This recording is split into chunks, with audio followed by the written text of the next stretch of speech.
Islom 70 kilogramm uchun haqiqiy yirik jangchi edi. Va mana endi u o'zining haqiqiy vazniga qaytdi, 77 kilogramm. Bu yerda Islom mutlaqo boshqa darajadagi jangchi bo'lishi kutilmoqda. Assalomu alaykum do'stlar, siz har doimgidek to'g'ri manzilda, MMA manzilidasiz. Xabaringiz bor, Islom Makhachev 22 noyabr kuni Jack Della Maddalena bilan 77 kilogramm kamar uchun jang qiladi. Maddalena juda ham yirik va baquvvat jangchi. Bu Islom uchun shubhasiz katta test bo'lishi kutilmoqda. Bugun esa biz jangchilarning fikrlarini eshitamiz va bu jang tahlilini qilamiz.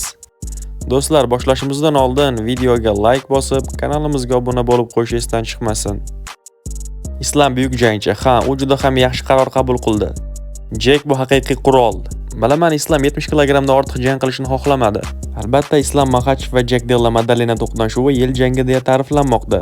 Maddalenaning yuqori darajadagi boksingi va Islomning kurashi bu bizga juda ham hayratlanarli jangni namoyish qiladi. Bilasam, bu shunchaki dahshatli bo'ladi. Maddalena uzoq yo'l bosib o'tdi va kamarga ega bo'ldi. U kamarni osonlikcha yutmadi. Yuqori darajadagi kardio va kuchli bosimga ega bo'lgan jangchini mag'lub qildi. Menimcha bu jangda Islomga juda ham qiyin bo'ladi.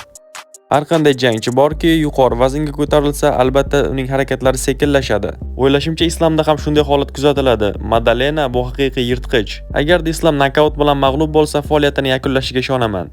Sport o'yinlaridan daromad topmoqchi bo'lsangiz, MMA bo'yicha eng yuqori koeffitsiyentlar FanParida. Juda ham oson va qulay.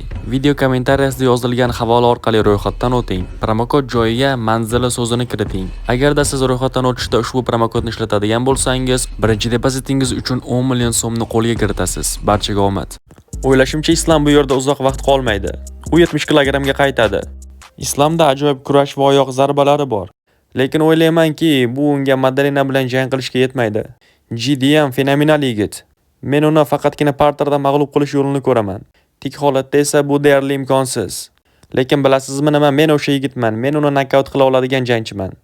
Nega endi yo'q? Kimdir qila olgan bo'lsa, men ham qilaman. Agar kimdir qila olmagan bo'lsa, men birinchisi bo'laman. Bu ajoyib, Islomda yaxshi imkoniyat bor. Aniq nima deyishimni bilmayman. Lekin bu qiyin jang bo'ladi. Agarda kimdir 70 kilogrammdan 77 yoki 84 ga ko'tarilmoqchi bo'lsa, bu Habib degan bo'lardim. Va men ham Islomni shunday deb o'ylayman. U oxirgi janglarida juda ham katta ko'rindi. Men Islomni hurmat qilaman. U haqida doim yaxshi gapirganman. U pound for pound qiroli. Uning merosi bu sportda uzoq vaqt eslanadi. Yangi divizion bu mutlaqo boshqa jangchilar. Islom yengil vaznda o'zi xohlagan jangchi bilan jang qila olardi. Kuch va tana tarafdan unda ustunlik bo'lgan. Lekin 77 kilogrammda hamma yigitlar juda ham yirik va bu vazn kurashchilarga to'la. Men o'ylaymanki, Islom bu vazndagi yigitlarni tozalay olmaydi. Va uning bo'lajak raqibi Jack Della Maddalena juda ham mahoratli jangchi va fenomenal bokschi.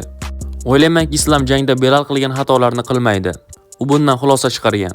Bu qiyin bo'ladi, lekin Islom ikkinchi kamarni qo'lga kiritadi deb o'ylayman. Keling ochiqchasiga gaplashamiz. Islom bizning vaznga ko'tarildi. Endi u haqiqiy muammo bo'ladi bu yerda. Men o'zimizning diviziondagi jangchilarni pastga urmoqchi emasman. Lekin Islom bu o'yindagi eng yuqori darajadagi jangchilardan biri. Lekin ishonchim komilki, u bu yerda qiyinchiliklarga duch keladi. Bilmayman qancha vaqt jang qiladi, lekin men u bilan oktagonga chiqishga tayyorman. Men eng zo'rlar bilan jang qilishni yoqtiraman. Men Islom bilan oldin jang qilganman. U qattiq va katta jangchi. O'ylashimcha 77 kilogramm uning uchun juda ham qulay. Albatta, bu vaznda uning chempionlik kamarini qo'lga kiritishiga ishonaman. Meni bilan hech qanday do'stlik rishtalarim yo'q, lekin ishonchim komilki, to'g'ri oshirilgan tana massasi va haqiqiy tana vazni bilan u bu yerda qattiqroq bo'ladi. Shuningdek, UFC'dagi eng kuchli kurashchilardan biri. Ochig'i, Islom yarim o'rta vaznga o'tganidan hayron qoldim. O'ylagandimki, Islom yengil vaznda jang qilib nafaqaga chiqadi, ammo bunday bo'lmadi. Hozirda Islom UFC'ning yuzi, u mega yulduzga aylanib bo'ldi. Bu qarorni qanday ma'qullashni bilmayman. Unda juda ham kuchli chempionlar ustidan qozonilgan g'alabalar bor. Bizni oldinda super jang kutmoqda. Islomga hurmatni saqlagan holda gapiraman. Lekin Jack Della Maddalena bu mutlaqo boshqa darajadagi jangchi. Islom oldin hech qachon bunday yigit bilan jang qilmagan. Ko'ramiz nima bo'lishini. Yo'q, Islom 77 kilogramm uchun hech qanday xavf tug'dira olmaydi. Yarim o'rta vazn haqiqiy qotillar vazni.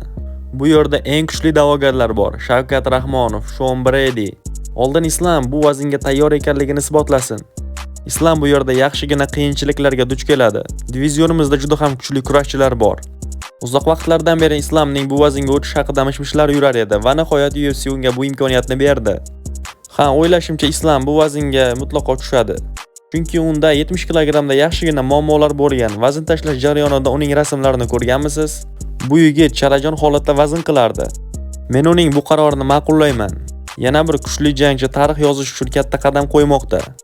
Va bir tarafdan bizda Jack Della Maddalena bor. Bu yigit juda ham ko'p insonlar o'ylaganidan ko'ra ancha yaxshiroq. Va uning jang lagerida Craig Jones va Aleksandr Volkanovski bo'ladi. Shunisi aniqki, Volkanovski Islomning kuchsiz va kuchli jihatlarini juda ham yaxshi biladi. Bu Maddalenaning foydasiga ishlaydi. Ishoning, bu jang odamlar o'ylaganidan ko'ra raqobatdosh bo'ladi. Sen Islomni yakunlab qo'ymoqchimisan? Albatta, bu jang uchun eng yaxshi ssenariy bo'ladi. Ko'ramiz nima bo'lishini. Agarda men pound for pound qirolini nokaut qiladigan bo'lsam, Madison Square Garden shunchaki portlaydi. Bunga hech qanday shubha yo'q. Mana do'stlar, biz barcha jangchilarning fikrlarini va taxminlarini eshitdik. Endi esa navbat sizlarga. Islom 2 vaznda chempion bo'ladimi? Yoki Maddalena unga haqiqiy 77 kg kuchini ko'rsatadimi? Kommentariyada bu jangga o'z fikrlaringizni va taxminlaringizni yozing.